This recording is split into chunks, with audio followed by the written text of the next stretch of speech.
So if you're a Calgary Flames fan, you're in the market, you're local, you're listening to guys like Pat Steinberg on Sportsnet 960, they're having guests on like the man, the myth, the legend, Hot Brad Summer himself, Brad Treliving, okay? Nazem Kadri has been on Sportsnet 960 on Flames Talk, and Pat Steinberg himself is connected. Okay, he is saying himself, take it to the bank, that Mackenzie Weegar is going to re-sign with the Calgary Flames, and he's considering almost, it's like a formality to him, like it's going to happen. But as far as other things that he's been saying, and that honestly everyone in Flames land has been saying, it's that the Flames are not done. And the most common thing is the Flames are looking to most likely swap out one of their mid to lower tier defensemen in exchange for a top 9 or even a top 6 forward. We know they were in on Phil Kessel. We know they're in on Evan Rodriguez, Paul Stastny, those types of names. Sonny Milano as well. So there's a move there. But that's not really what interests me today. One other depth free agent signing, yeah, they're not done. That would be kind of interesting. Here's the thing, though, that Pat Steinberg and a lot of other Flames pundits, people plugged into the team, and hey, let's have the Eric Francis discussion for a second here, because Eric Francis, for years and years, I was the first one to come out and be like, everything this guy says, do not listen to it. It's not true. He's just trying to get clicks. He's just trying to stir up discussion.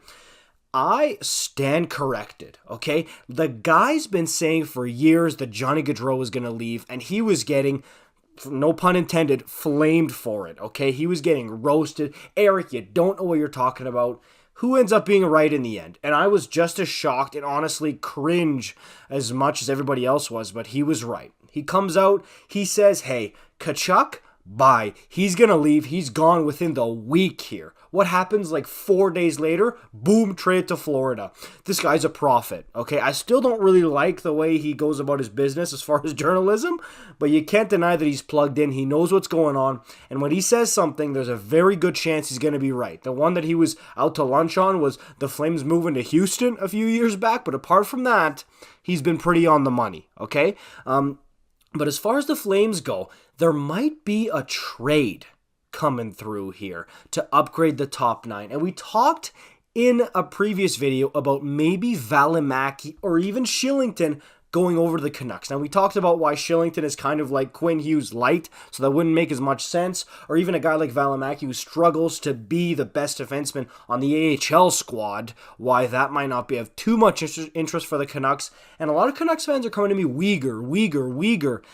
But in order for the Flames to re-sign Weegar, like, I know they have a decent amount of cap space right now, but they still have to move on from guys like Valimaki, who's making $1.5 million, or even Shillington, which, despite his awesome season with the Flames last year, absolutely I could see him being moved at over $2.5 million. I mean, to me, that's a legit option because you brought in Mackenzie Weegar.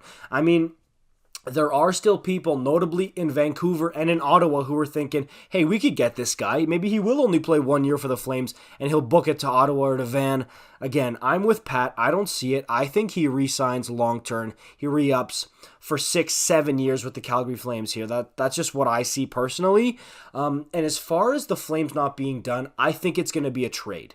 I could be wrong. It could end up being a depth signing, maybe Rodriguez. But what Friedman said a little while back with Evan Rodriguez was that the Flames are poking around with him, but they're not the top of his list because there's so much interest in him. There are so many teams interested in getting Evan Rodriguez here. So to me, a trade is what makes more sense. And when you've got a young defense asset who's a former first-round pick and Juuso Valimaki, that's a guy who could get shopped around, who probably still has value. Somebody would take a flyer on him and say, hey, if he had the potential to be a first-round pick, 17th overall, why can't we help whip him into shape and turn him into a solid NHLer here? So I would think a guy like that has value. Shillington has even more value for a team who wants someone who could end up being PP Unit 2, or maybe even if he develops a first unit power play quarterback guy. I think that's a guy who's absolutely got value on the market right now. There's been some rumblings about Noah Hanifin. I know Flames fans will scoff at that. I think that's not crazy, especially after getting burned twice with the two American guys, Tkachuk and Gaudreau. I don't think it's crazy to think the Tree Living would look into maybe moving Noah Hanifin instead of losing him for nothing in less than a few years. So I don't think it's crazy. If you are to move Noah Hanifin, I don't think it'll be this year because him and Rasmus Andersson are a great pairing, and that's somebody that you need if you're going on a deep run, unless somebody gift wraps him another huberdeau Uyghur type of situation in a trade for Hanifin. There's been rumblings, Hanifin to Boston. Don't rule out a Noah Hanifin trade. There's going to be a lot of you going down the comments saying, don't believe that, that's all fake news. Do not rule that out. I'm telling you, I've been around the game long enough. I know when there's smoke and fire and these types of things. Do not rule out a Noah Hanifin trade. Might not happen in the super near future here, but good chance. Okay, so just keep that in mind here. I want to hear what you guys think the Flames are going to do before the season starts here. Very interesting. Of course, we've got couple weeks to training camp, and then only a few weeks after that until the actual season starts. There's going to be some preseason in there. It's going to be very interesting for Flames fans. For more content about the Calgary Flames, you know what to do. Show me you want to see more of it. Like, comment, subscribe, notification bell. Follow me on Twitter at JohnnyHockeyYT. See you guys in the next one. Peace out.